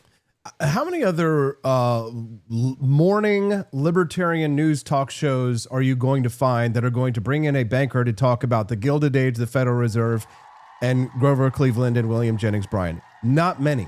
So if you haven't done the courtesy of clicking the like button, just ask yourself why. Maybe it's because you're just absolutely entranced by this conversation that I'm having with Tyler Curtis this morning, who lives, and of course he's in Missouri and lives an hour away from us here in Rolla. He needs to join us on one of our Liberty trips here soon. And we're talking this morning, we're getting into it. My news hook is that the New York Times is criticizing the Gilded Age because they call it, again, the age of robber barons, and they wanted regulations on capital. And that's something we hear, Tyler, from left and right, because whether you're hanging out with Elizabeth Warren or you're hanging out with MAGA red-hatted populists, they all want big government regulations. They all want to rein in technology. They are all calling for the FTC to step in and break up businesses and monopolies. You got Teddy Roosevelt on the right. You got Elizabeth Warren on the left. Here I am stuck with Grover Cleveland in the middle with you, right, Tyler? Talk to us about the sudden convergence in both the Republican and the Democratic parties that we have in a sort of weird, sort of new progressive era agreement between right and left. The left-wing populism and the right-wing populism all united against corporations, man, because they're doing too much corporations in the corporation buildings, right, Tyler? Yeah, too much corporationism. Yeah, you're exactly right. That's exactly the point I was going to bring up is I don't think that we're living in a new Gilded Age, despite what Molly Jong-Fast thinks. The only sort of similarities are the shallow ones that, Trump likes things that are shiny, and the Gilded Age was defined by rich people buying shiny things. I think that's really the only similarity. She makes a point in her article that, well, there was no regulation, but at least today we have some regulations, as though we have almost none at all. I mean, anybody that works in business today knows that's an absolutely ridiculous statement, that we are drowning in regulation. So this is certainly not the Wild West, economic situation that some people think the Gilded Age was. No, and do you think that that the rise of artificial intelligence is probably contributing to this in some ways? The anxiety that many have, even on the right, with the fears of job losses, because some jobs were lost. We don't have a guy driving an ox cart around anymore with blocks of ice anymore, dropping off ice. He's lost his job to the refrigerator.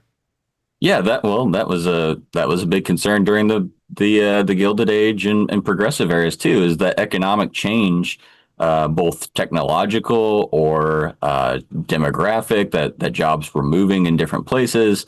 That there was less of a focus on agriculture and more on industrialism. That government and the general culture just couldn't keep up with the rate of change. So I can definitely see how AI today causes that sort of anxiety.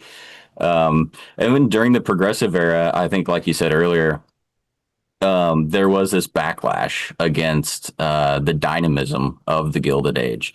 That you had Republicans and Democrats coming together beginning in the 1890s, and certainly by the first Teddy Roosevelt administration, that Republicans and Democrats basically agreed on what to do. In fact, it was difficult for people. William Jennings Bryan ran for president 3 different times. And when he ran in 1904, he ran against Taft in 1908. Sorry.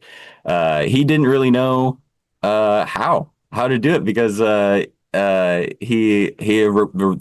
difference between Democrats and Republicans were very little. Both of them wanted to break up big corporations called trust busting. Both wanted to increase government welfare. There really was, Republicans and Democrats were virtually all progressives at that time.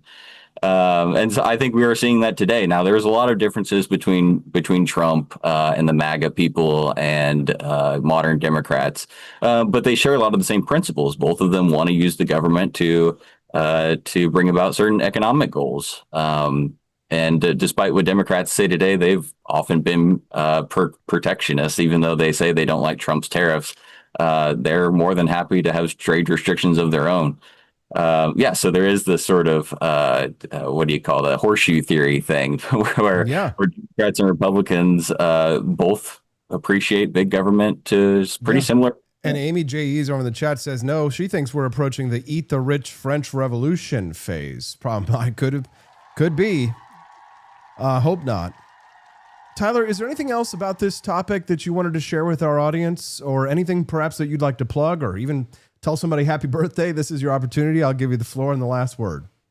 Well, if anybody wants to delve a little deeper in the topic, I wrote an article for the Mises Institute a couple of years ago about how Grover Cleveland is the true example of how to be a liberal populist. So if you've ever thought, hey, I really like the populist component of Make America Great Again and the Trumpist movement, how they want to fight against the elites, economic corruption, but I don't like all the protectionism, I don't like the big government spending, I think Grover Cleveland is your man, because here's somebody who did think, he thought that a lot of government was rigged against the common man.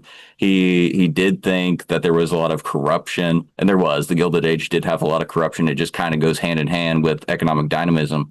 If you want to drain the swamp, Cleveland is your man. But if you like sound economic principles, if you like rational monetary policy, Cleveland actually, I write in the article that Cleveland has this great quote. I mean, he basically could have been a 21st century libertarian. He talks about how if the government is taxing its citizens more than is necessary to fund the basic responsibilities of government, then it's theft. He even uses the word extortion to describe taxation. So I think he's definitely he's a person that we need to be reading more of. Absolutely. Well, I've got a great opportunity for them to do so after they finish your articles, that they should share a copy of Grover the Nope President, our children's book, with their kids. Hey, Tyler, you're the man. This was a great conversation. I hope you'll come back and talk to us more about other topics as well, and come out and hang out with us since you're a fellow Missouri boy. We appreciate that, and we'll look forward to having you back again here real soon. Yeah, let's go canoeing. That's right. Sounds good. Take care. Good. See you later.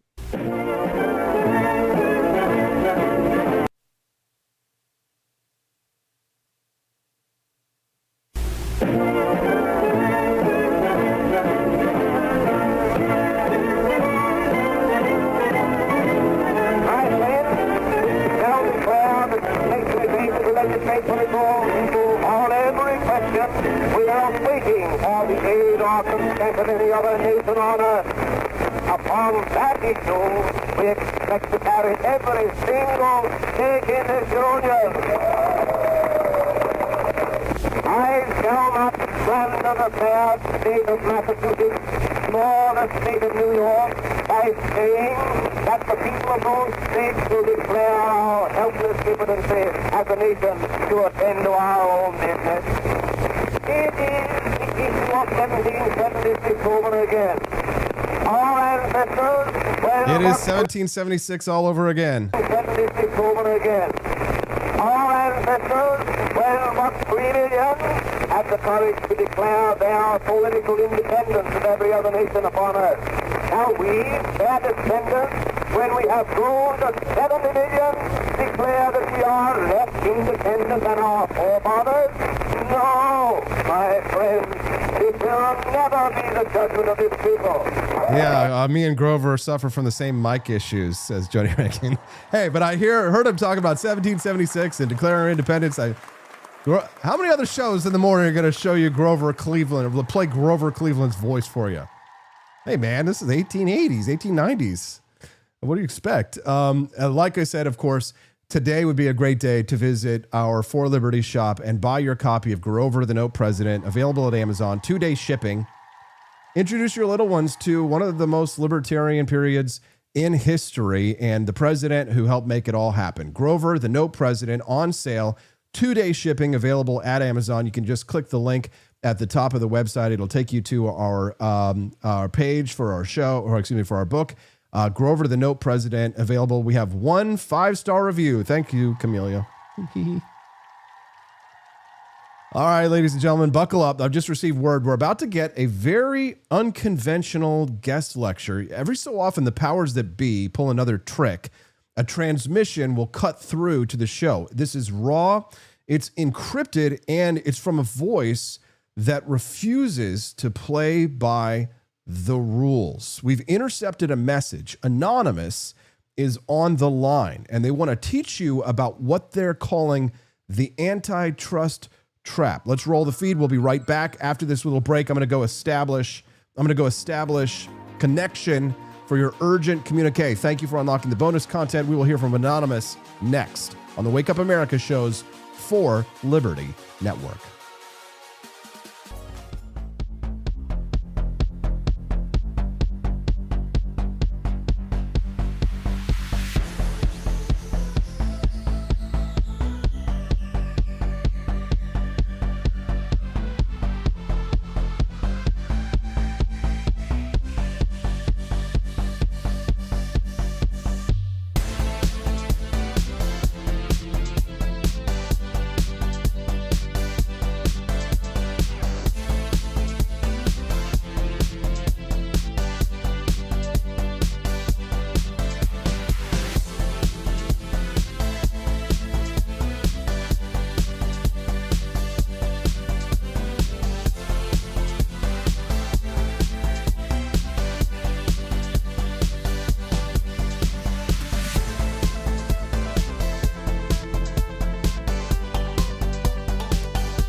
working citizens. You've been told that antitrust laws protect you, that without the wise hand of government regulators, corporations would enslave you. Spirit Airlines would kidnap your wallet.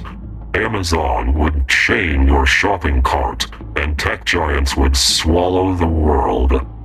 This is the story.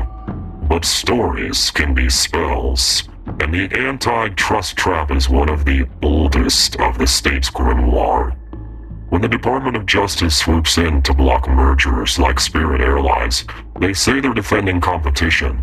But what are they really defending? Competition means choice. Choice means freedom. And yet the Department of Justice idea of competition is like a referee who never lets you play the game. It's as if you're told, we'll save you from monopoly. But in reality, they're saving you from low fares, efficiency, and innovation. Spirit was the airline of people who wanted no frills, just cheap travel. By blocking its merger with JetBlue, the DOJ claimed to save the consumer. But what if consumers wanted that option? It's like being told you can't marry the person you love because it wouldn't be fair to the dating pool. Antitrust is not about stopping monopolies. It's about protecting the monopolies that already exist. Regulators and politicians pick winners and losers. Spirit wasn't a threat to you. Spirit was a threat to United, Delta, and American Airlines. The government doesn't bust up monopolies. It helps them build taller walls. Here's the real trick. Antitrust is framed as protecting you, the little guy. But when regulators tie down business with red tape, who survives? The giants who can afford armies of lawyers? Who dies? The startups, the innovators, the weirdos tinkering in their garage. The trap is psychological. You are told to fear private power. You are never told to fear the public power that decides who succeeds and who fails. So how do you see the Matrix? Here's the hopeful part. Once you see this, you can't unsee it. Once you understand that antitrust is a spell cast to distract you, you can step outside the illusion. Imagine a world where companies sink or swim on their own merits, where bad airlines die and good airlines thrive, where consumers, not bureaucrats, decide who wins. That world is possible. It's more natural than the artificial grid we live in now. But first, you must recognize the trap. If the DOJ were around in the 1800s, they'd have blocked Henry Ford's Model T. Too dangerous, might hurt the horse and buggy industry. The antitrust trap is not a protection spell. It is a cage. But cages only hold those who cannot see the bars. Once you learn to see them, you can bend them. Once you bend them, you can walk free. Be vigilant. Question the story. That is how you break the spell. We are anonymous. We are many. And we are free.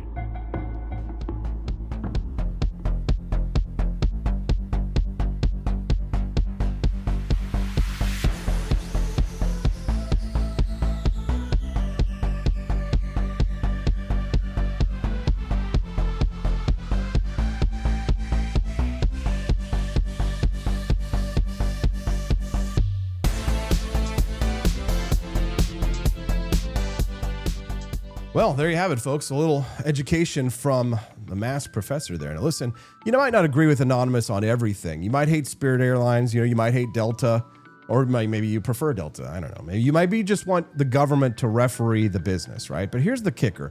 The more you let Washington protect you, the less free you are to make your own choices. And if you don't learn to see that, if you don't learn to spot the cage when they call it protection, then you're stuck in the Matrix. But hey, on this show, we don't just watch the Matrix, we unplug from it, we fight it, because I know Kung Fu. No, but I do know Japanese karate. All right, that's it, guys. Hope you enjoyed the Wake Up America show today. Thank you for unlocking the bonus content. Do not forget, to get a copy of Grover the Note President on Amazon. While you're there, you might as well grab a copy of Calvin the Coolest President as well. You can get a signed copy on our website. We'll have signed copies of Grover soon. But if you need it 2 days from now, you can get it 2-day shipping. Grab a copy of Grover the Note President. Watch me right here. We're going to put a copy of that in our cart. Ooh, that's nice. We like that. How about Calvin? Calvin, the coolest. Oh, what? Calvin Klein's got better branding than me? Okay, there it is. Calvin, the Coolest President as well. Learn about our leader, Calvin Coolidge, one of the most libertarian presidents in U.S. history, right there alongside Grover Cleveland. And me and my wifey, Steffi, put that one together for you. Get a copy of Calvin, the Coolest President. Click Add to Cart. Boom. Then you got to proceed to checkout and then send it to your home, guys. I'm not going to show you where I live, but I will show you this squirrel attacking this guy. As we head out, have a wonderful day. Have a happy Monday. Good morning, pineapples. Looking very good and very nice. See you guys tomorrow.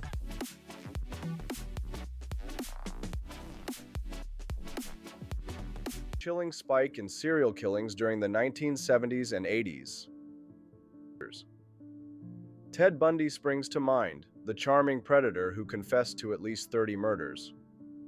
But he wasn't alone. There was Gary Ridgway, the Green River Killer, who likely claimed over 50 victims, dumping bodies along Washington's waterways. Just across the border in British Columbia, Clifford Olson preyed on children. By many accounts, this area produced more serial killers than anywhere else in recorded history. Observers called it an epidemic, centered around Tacoma, Washington. Sure, tracking these crimes is tricky. Some murders go undetected and detection methods evolve, but the sheer number of known killers active there was staggeringly high. Fraser's book is a quirky, occasionally brilliant exploration of this era. She weaves together true crime stories with unexpected threads, the region's geography, its highways and ports that made it easy for killers to vanish victims, and most shockingly, its toxic environmental history. Industrial giants polluted the air, water, and soil with heavy metals like lead, copper, and arsenic, poisons that wreak havoc on the human brain and body. Fraser leans into a theory linking America's broader crime surge in the 60s to leaded gasoline emissions. More lead in the environment meant more violence. More lead, more crime, as she puts it. In her view, Murderland isn't just about roaming psychopaths. It's about a poisoned land that warped generations. Kids growing up amid this pollution developed mental and physical issues, priming some for extreme brutality. The serial killer wave, she argues, was essentially environmental crime's deadly side effect. She even maps other infamous killers like Dennis Rader, the BTK killer from Kansas's Lead Belt, suggesting the whole U.S. turned into Murderland. What makes the book immersive is Fraser's personal stake. Born in 1961 in Mercer Island, a Seattle suburb, she grew up in the shadow of these horrors. She chillingly notes how easily she could have crossed paths with Bundy or another local fiend. Beyond the big names, she uncovers lesser-known terrors: neighborhood mass murderers, bomb makers, and arsonists. And her takedown of polluters is brutal, focusing on the American Smelting and Refining Company owned by the Guggenheim family. If her theory holds, she says, they deserve the same infamy as Bundy. It's a compelling read, rich with details that transport you to that foggy, fraught Northwest. But here's where it falters. Fraser focuses on why communities breed these monsters, blaming toxins for twisted minds. Yet she overlooks the bigger picture, the cultural, social, and bureaucratic environment that let them kill repeatedly. Think about it. A serial killer's body count isn't just about their inner demons or lead exposure. It's about the world they hunt in and who they target.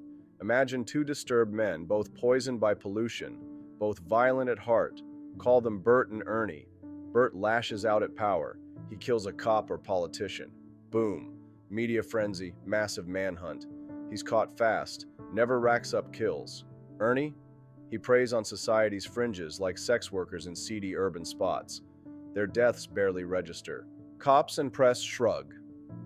Risky lifestyle, probably an overdose or gang hit. In past decades, it was worse if victims weren't white. It takes 10, 20 bodies before anyone connects the dots. By then, Ernie's a legend with dozens of victims, starring in documentaries. Sound far-fetched? Look at Robert Pickton in Vancouver. He admitted to nearly 50 murders, mostly Indigenous women battling addiction. Families begged authorities to act, but no one listened. The victims were disposable.